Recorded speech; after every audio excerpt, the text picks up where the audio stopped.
Hi, my name is Seth. Today I'm going to show you guys how to change your key fob batteries. It is very simple, very easy. Fob's not working again. More than likely it's going to be the battery. On these type of keys, normally you have an insert. So there's going to be a button on the side in order to release the keys. It's going to be right here. Okay. On these. Secret key.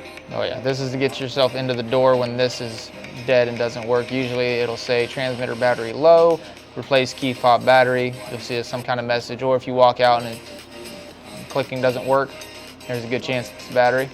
There's a little slit right there where you pull the key out. You can take your old key, put it inside, and it pops it open.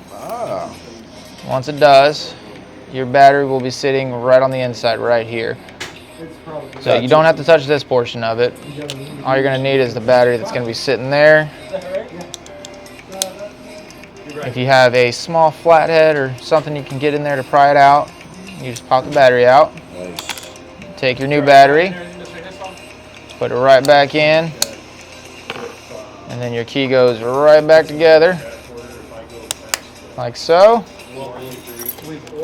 And you'll be all set. So this is a different style key. It's going to be one of the flip keys. On this portion, all you're going to have to do is pop off the back here. And the battery is going to be sitting right in there.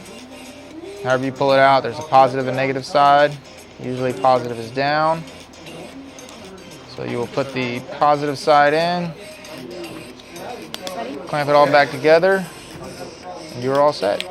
If you do have any trouble or you need help, we will gladly do it, but to save you a trip to the dealership if you believe the key fob battery has died. The battery you are going to need is going to be a 2032. You can get these at any store, Walmart, Walgreens, anywhere.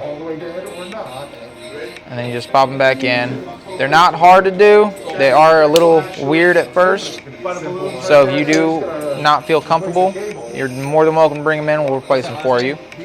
But if you ever wanted to save yourself a trip, that's all you got to do. Thank you for watching our Working Wednesday. We'll see you next time.